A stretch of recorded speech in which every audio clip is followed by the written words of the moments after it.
अस्सलाम फ्रेंड्स। तो आज हम स्टार्ट करने वाले हैं क्लास 9 बुक फिजिक्स का chapter number 3 scalars and vector का। हमारे पास एक्सरसाइज को स्टार्ट किया हुआ है और आज का टॉपिक हमारे पास है portion C, that is long questions. आज का लेक्चर स्टार्ट करते हैं।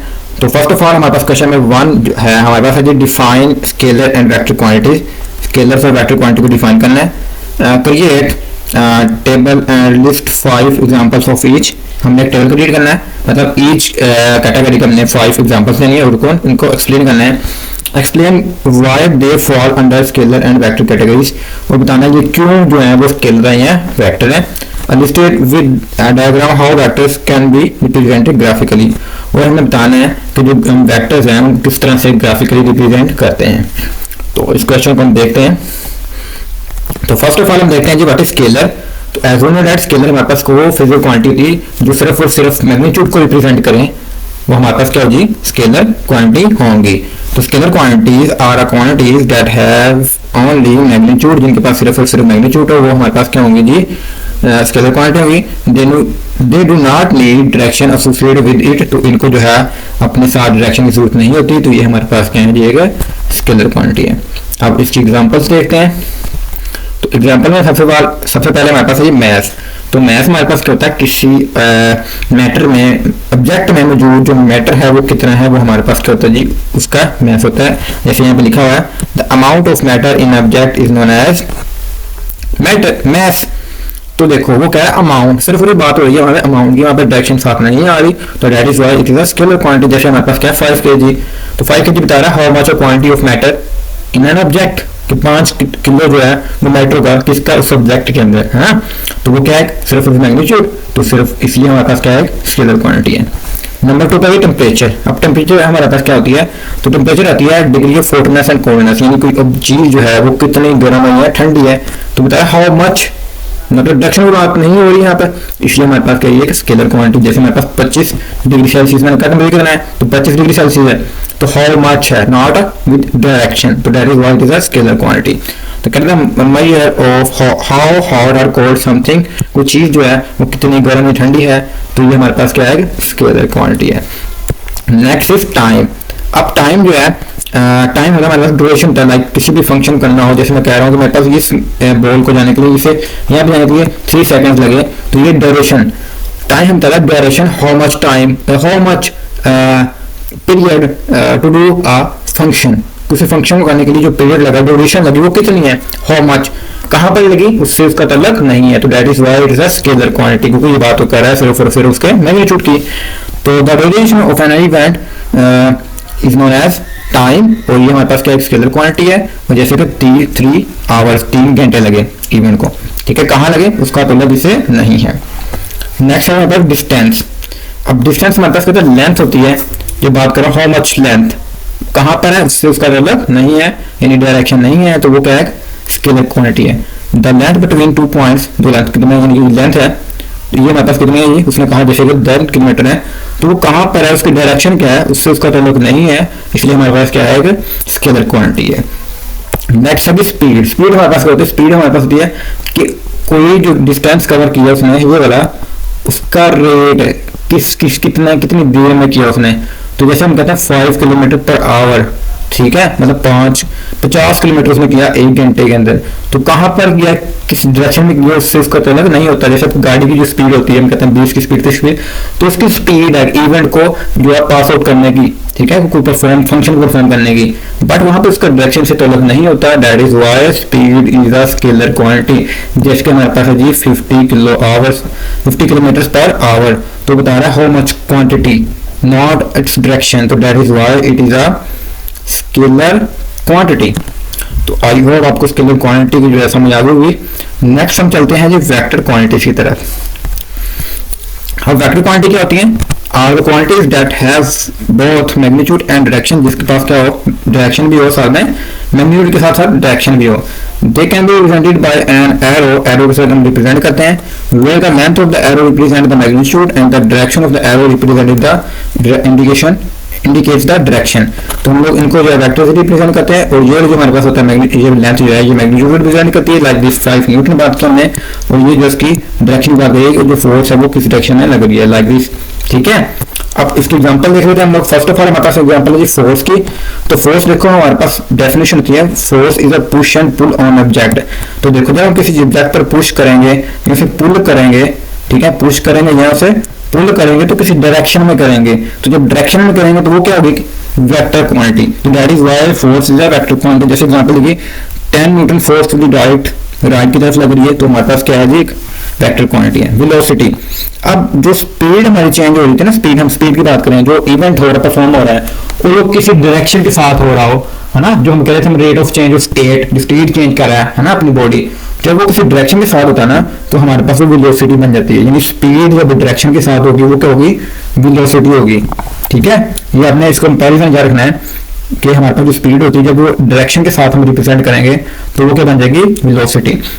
The rate at which displacement occur, जो डिस्प्लेसमेंट अकर हो रहा है वो हमारे पास क्या होगा जी, वेलोसिटी। जैसे 30 मीटर्स पर सेकंड नॉर्थ की तरफ।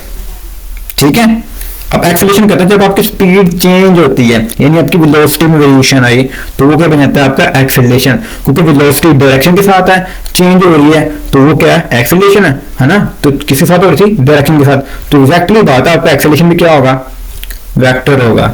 ठीक है, the rate at which velocity changes, वो हमारे पास क्या होता है, एक्सेलरेशन। तो अगर आपकी वेलोसिटी एक्सेलरेशन है, सॉरी वेक्टर है, इसका मतलब आपका एक्सेलरेशन भी क्या है, वेक्टर। जैसे हमारे पास क्या है 5 मीटर पर second square to the left side पर।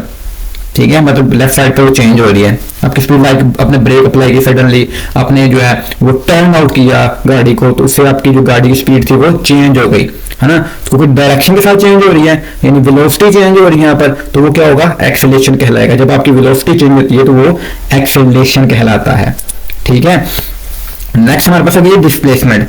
अब डिस्प्लेसमेंट हमारे पास होता है, डिस्प्लेसमेंट बताऊं, डिस्प्लेसमेंट हमारे पास होता है चेंज इन पोजीशन। जब पोजीशन में चेंज है, यानी डिस्टेंस की बात कर रहे थे, उसके डायरेक्शनली रिप्रेजेंटेशन हो, डिस्टेंस की क्या हो, डायरेक्शनली रिप्रेजेंटेशन हो साथ, तो वो क्या है, डिस्प्लेसमेंट बन जाता है। जैसे कि 2 किलोमीटर ईस्ट की तरफ। ठीक है, नेक्स्ट हमारे पास मोमेंटम। मोमेंटम का फॉर्मूला था P इक्वल टू mv। अब m तो जो हमारे पास क्या है, एक स्केलर क्वांटिटी, बट v हमारे पास क्या है, एक वेक्टर क्वांटिटी है। तो that is why momentum is also a vector quantity. तो मोमेंटम की डेफिनेशन है हमारे पास है जी, the product of mass and velocity. ठीक है, जैसे 50 kg हमारे पास है मीटर पर सेकंड, मतलब मूव कर रहा है नॉर्थ की तरफ, यानी कि मोटर बाइक 50 किलो की होगी, ठीक है, वो मूव कर रही है मीटर पर सेकंड स्पीड से, यानी कितनी मीटर हो सकती हैं वो डिपेंड करता है 5 की या 6 की या व्हाटएवर, नॉर्थ की तरफ मूव कर रही है।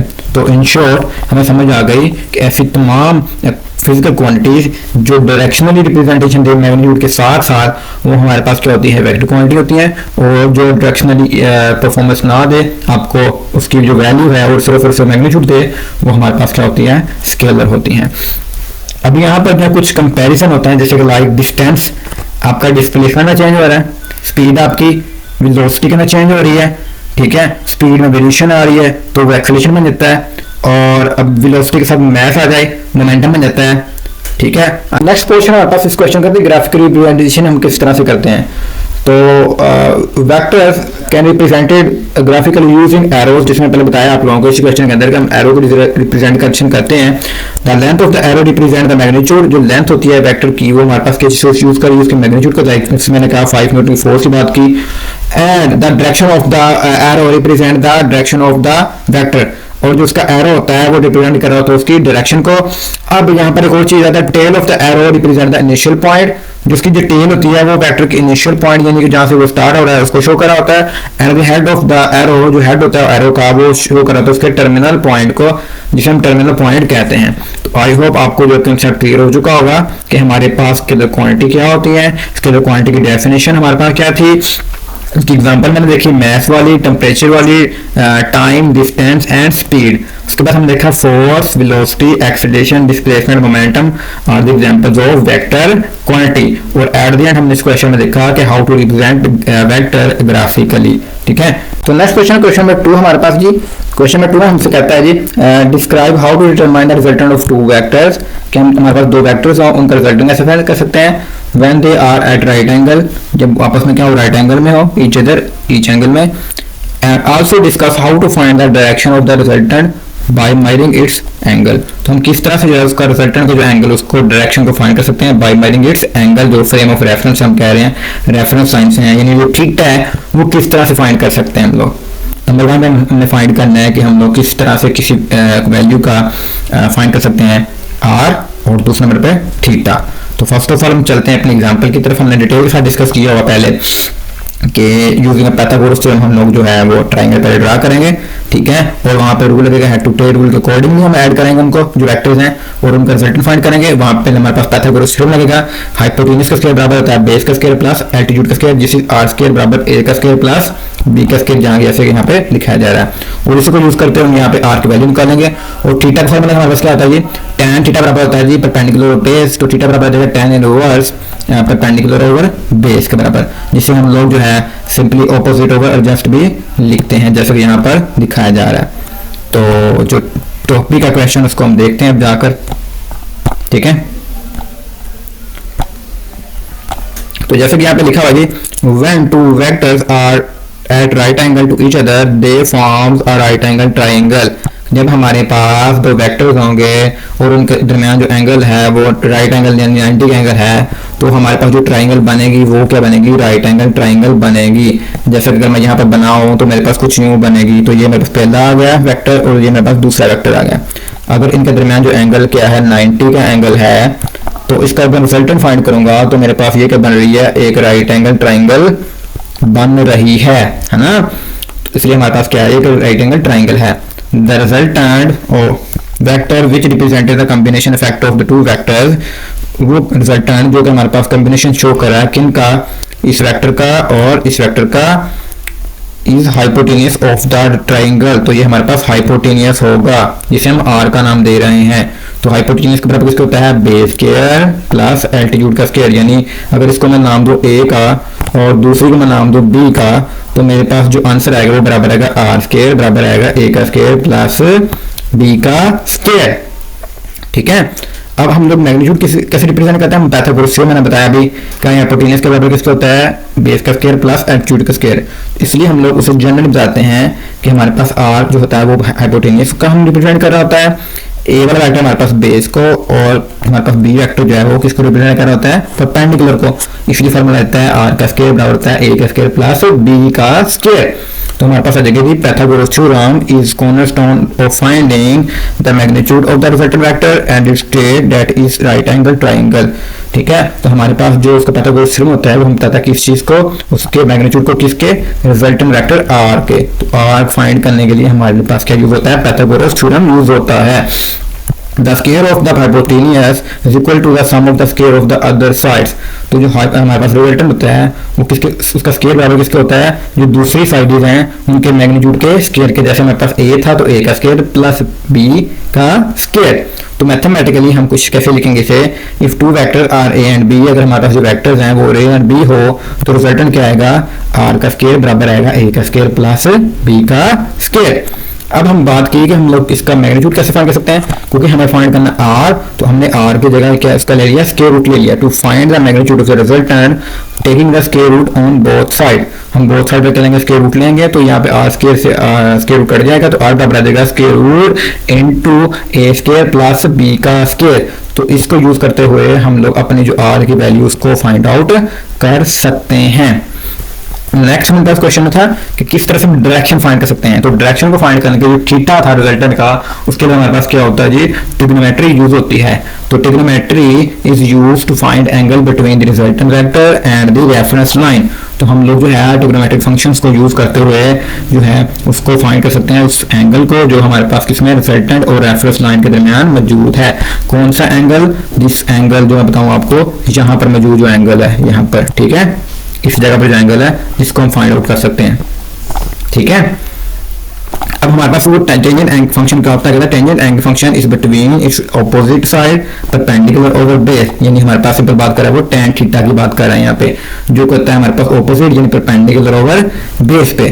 और अब इसका इनवर्स क्या होता है, क्योंकि हमने यहाँ पे थीटा फाइंड करना है, तो tan को साइड पे ले जाएंगे तो ये कर देगा थीटा बराबर आ जाएगा tan inverse over opposite over urgent, ठीक है, यानी परपेंडिकुलर ओवर बेस।